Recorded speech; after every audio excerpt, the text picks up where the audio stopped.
Hello, Chad Payne here, investment advisor with Security First Asset Management, with our weekly market recap for the week ending November 14th, 2025.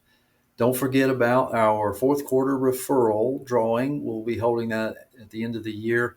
For anyone that refers friends or family to us during the fourth quarter, you'll be entered to win a $100 Walmart gift card. So please take advantage of that. And as always, we appreciate any referrals you send our way. Also, we're partnering with the Middle Georgia Community Food Bank for food drive during the holidays. It's always very important that they restock their shelves for food donations. You can drop by any donations to either one of our offices in Macon or Dublin, or there will also be a link in the this email to tell you more about how to do it directly with them. So we hope you join us in helping this worthy cause.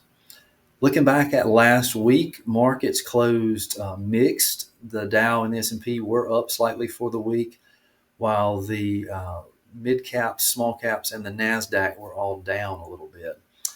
Overall, it was a pretty volatile week, though. There were a lot of concerns over valuations of stocks as they've kind of gone up for a while, and then also scrutiny over AI spending and how far that's really going.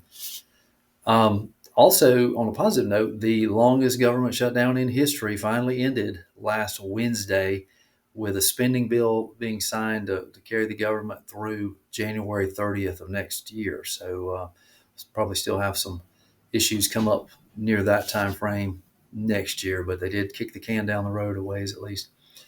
Also, worry still remains over how much economic impact that shutdown actually does or did have.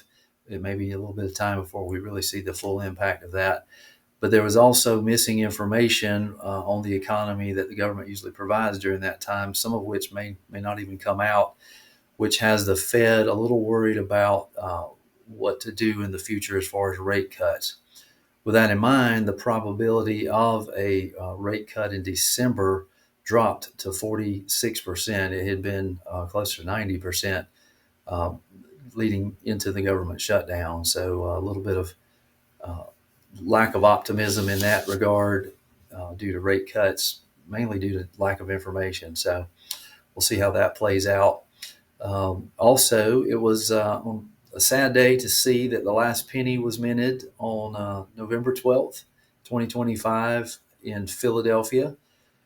This was due to the cost of minting the penny far exceeds the value of that. So this is estimated to save the government and taxpayers $56 million a year. So that's a lot of pennies. So hopefully we'll see how that works out over time as we try to make change in the future. But kind of sad day to see that go. Don't hesitate to call us though if you have any questions about your accounts or about anything that's going on out there. And we look forward to talking with you soon. Thanks a lot and have a great week. Bye.